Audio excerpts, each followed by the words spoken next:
The Joe Rogan Experience. You're dealing with a company like, say, Instagram. How many people let's guess. How many people are on Instagram? What do you think? Well, there's 350 million people in the country, right? But in the world, there's oh, yeah. Instagram is worldwide. Yeah, billions. How many people do you think? Billions. Just take 2 billion? What do you think? 3 billion. I'll say 2. Let's say, what do you think? How many people do you think are on? It's probably about 1. 1 billion? But daily active users would be less too. So. Let's find out how many accounts are on Instagram. Let's Google that. How many individual accounts are on Instagram? I'm saying 2 billion.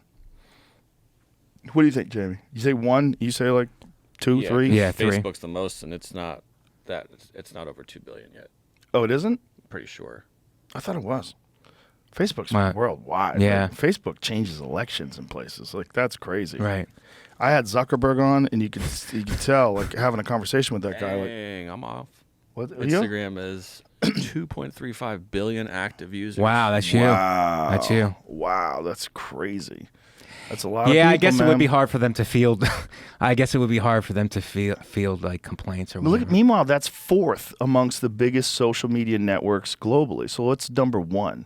Facebook's number 1, 2.9 billion. YouTube is 2.2. I don't really consider YouTube social media, not that much. Right. Because maybe it is. I guess it is. But I don't use it that way. I use it for entertainment. Yeah. If I'm watching YouTube, I'm watching stuff like fights or Clips, yeah. WhatsApp is 2 billion. Well, WhatsApp is a communication app. I don't think that's social media. No. Instagram, 2.35. TikTok's only 1 billion? That's interesting. I would have thought it was way more. I think it is. I think it's on the rise, though. Isn't TikTok like a thing? And then Instagram Reels is competing with it, right? Where's Twitter? Where's Twitter in that? I feel like Twitter's never been in the top 10. Really? But it's not even in the top 20. Oh, it's way down there. 397 million. Wow. I think Twitter's Twitter's ones like, that are fucking way more. Reddit. Like Pinterest? Pinterest is 475 million? Reddit. Look at Reddit. 430 million. Woo! I'm not on Reddit at all. Reddit's Thank chaos. God. Jesus Yeah, Christ. yeah. I know guys who go on Reddit and they read about themselves and they go down a dark road. They get their feelings hurt bad. Oh, there's a bunch of intelligent vipers on Reddit. Facebook runs the top 5, 3 of the top 5, which is a little strange because they've split them all up and this could just be one app.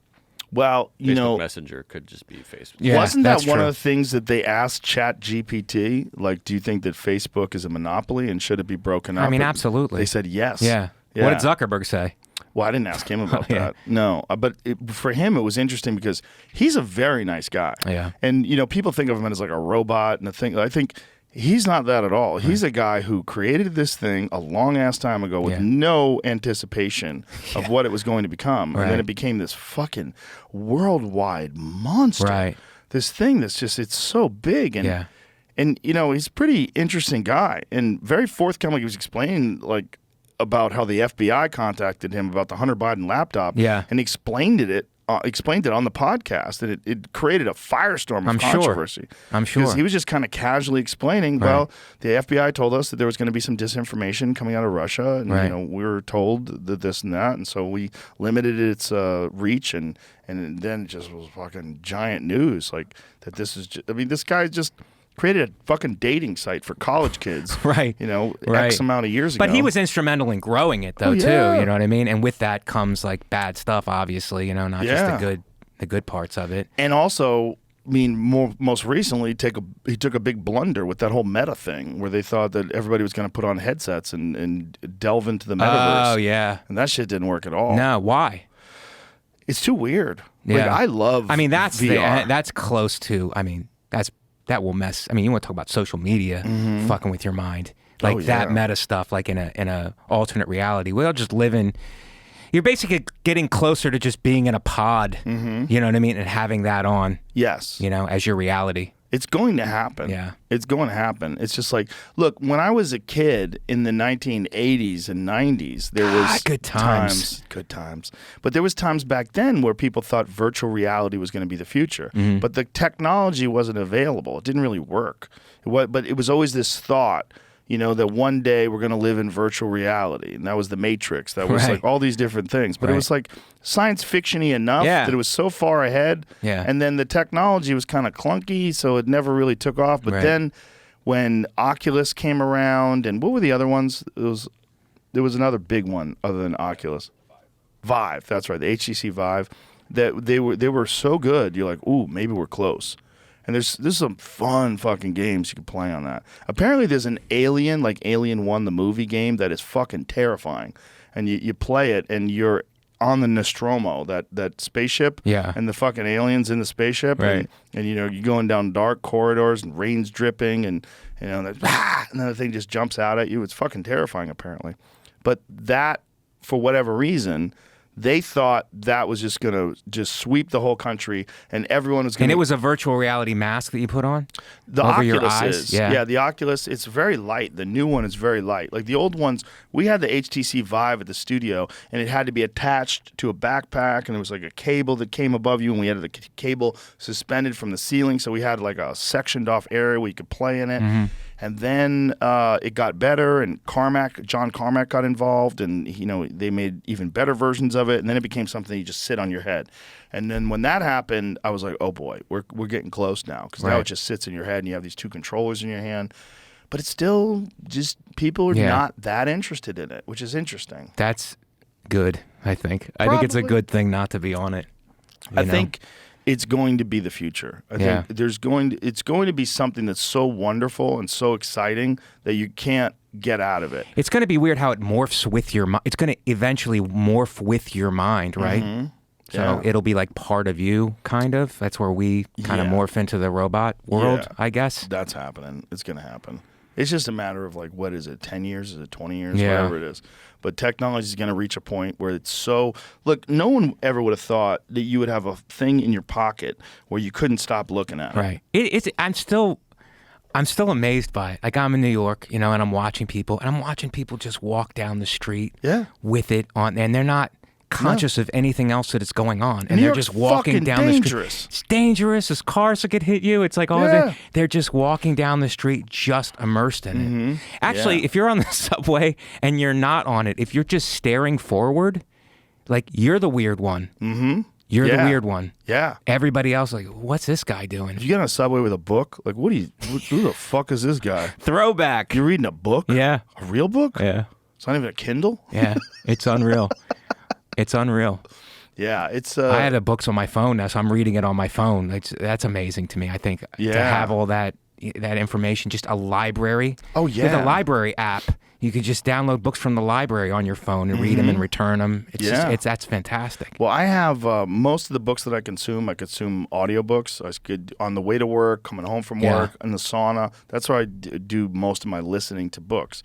And I probably have 200, 300 books on this little tiny phone. It's unreal. And they're all hours long. Yeah. Like, it's a terabyte of data on that phone. So there's so much room. And also, it just stores it in the cloud anyway. So if there's no room, it's in the cloud. Then you download it. And it's fucking... There's never been a time that you could have more access to information. But there's also never been a time where you're more distracted. Yeah.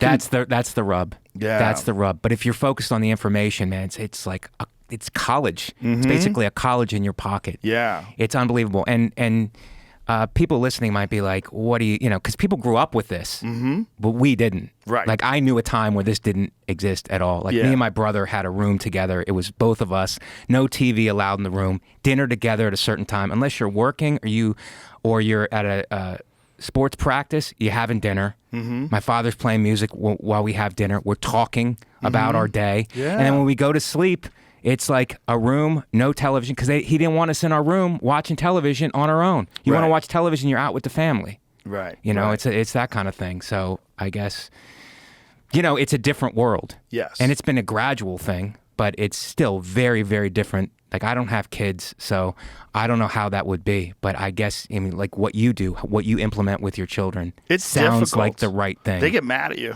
Yeah. Put your phone down. Yeah. They get mad because that little dopamine rush and it's not even a big rush. Right. That's what's weird. It's like this little drip of dopamine. Yeah. Blip, blip, Yeah. blip, blip. But you like, there's this pull. Like, well, is anybody texting you? Anybody, what's going on? You're just like, I see some people on the podcast. They can't help but they reach for their phone. Yeah, that's the thing. Like, they just check their text messages. And this is your podcast. And it's giant. There's millions of people watching someone just look at their phone. It's like, it's nuts. But they can't help it. They just get so sucked in. I've done it to the point where it's like, when I first get up, I make sure I don't look at it, and do other things first, And then I set time aside and I mentally prepare myself. I go, okay, now I'm going to look at it. I'm going to do as much as I want for 15 minutes, check everything, make sure everything's up, check the comments. And now that the special is out, like respond to people as much as I can.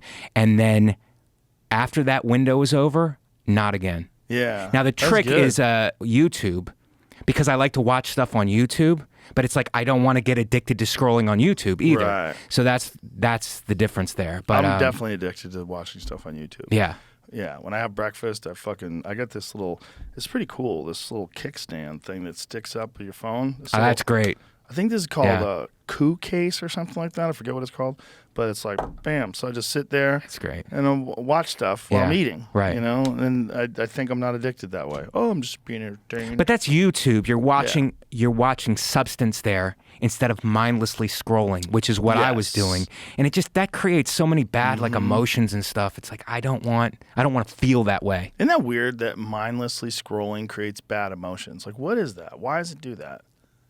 Is it just you feel like you're wasting time? You're wasting time. You're seeing a bunch of different things, like, the energy coming from the thing. I'm a big energy guy, too. It's like the energy coming from it hits. Even when you're looking at I tried that for a while, looking at my own. I'll just look at my own stuff. I won't look at everybody's stuff. But then you start getting like, how many likes does this have? How many? It's like that's you end up swimming in your own narcissism. So it's like, no, stop that now. Yes, you know? absolutely. But my point is, I'm navigating this at 50 when my mind has already been developed. What chance do kids have developing through this time period? It's a different world, but I think they're going to be fine. Yeah. I really do. I think there's going to be a transitionary period where we lose a lot of kids. They don't know what the fuck they're doing, and they get lost in it. But there's going to be enough kids that recognize, like, okay, this is just the new reality of life. And if you want to be successful, just like you when you were young, you had focus and dedication, you realize there's a lot of people out that don't do that. And, I can learn from them what not to do. Right. There's kids that are doing that now, too. And, like, I have friends that very much limit their kids' access to social media. They don't allow them on things. They don't allow them to have a phone. I don't think that's the way to do it, because this is a reality, and I think that if you give the kids the tools and the understanding to handle that, this is a new level of adversity that they have to deal with that we didn't have to deal with. Right. But it's the way I look at it, it's like cold weather. Like, if you grew up in a place with cold weather, you developed an understanding of what the fuck that means. Like, you got to shovel snow, you got to deal with it, and I think they have a new level of adversity because of the pressures of social media and because of like the shit talking, especially with girls. Man, girls are fucking mean to each other. Yeah, they reputation destruct in the comments and shit on each other and group chats, and it gets real nasty. And you developed a level of resilience from being able to handle that. And after a while, you get okay with it. And you have to understand what that is. But you have to understand what that is. Yeah. And you're right. You're like going in with that mindset is the important thing. It is. But if you're just caught off guard with it, yeah, then it can crush you. And it has. Mm-hmm. It's driven people to suicide. It definitely has done that. And there's also a thing, the FOMO aspect and the comparison. And this is apparently very bad with girls as well, because there's a lot of people that are using filters and they're changing their body. Right. And these girls see these people and they look perfect. And then they see themselves in the mirror and they have zits and they look like shit. And maybe they're a little overweight and they get massively depressed. Right. And then they think, well, the only way for me, I have to be like that person. Right. So I have to do what they're doing and be completely focused on my looks. And some people just, unfortunately, through a genetic roll of the dice, they don't have good features. Right. They don't look good. They don't have a good body. Right. And then they just feel fucking depressed because they're comparing themselves to this thing